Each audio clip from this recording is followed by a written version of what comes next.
itt a reggel, már nyitva van a szemem. Kicsit nyűgös vagyok még, nem tudom, hogy mi van velem.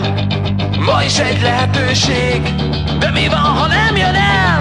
Mit tehet az ember így 20-on túl, a 30-hoz közel?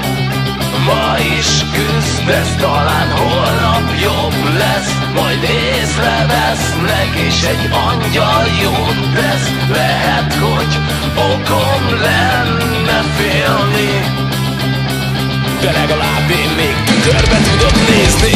Azt hiszed, szívesen lennék én is egy kopaszta hó, és lenne a csajomnak mindig gyémánt fülbevaló. Sikasztó bróker fiú, egy pipi kis adócsaló. Jó az ügyvéd, ki mossa mindig, egy napot sem ült még, pedig odavaló. A magyar hősök ezt irigyled, hogy mit tett érte, már később mindegy. Lehet, hogy elvehetném, és nem is kellene kérni,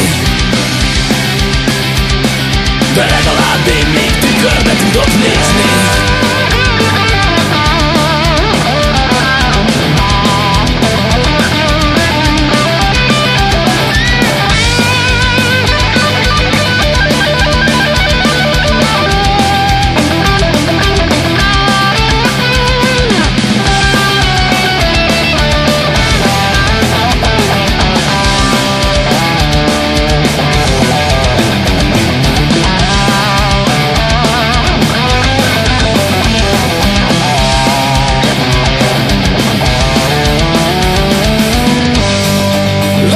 Eljön az este, jutalmam ma sem kapom, de nem adom fel, mert lehet, hogy holnap lesz az én napom.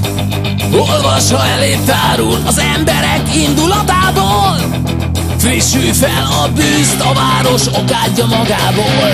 Ha ma elvesztem, holnap újra kezdem, ha egy magamban is kell összeesnem, talán jobban is lehetne élni, hisz egy halálra ítélt és tud még remélni.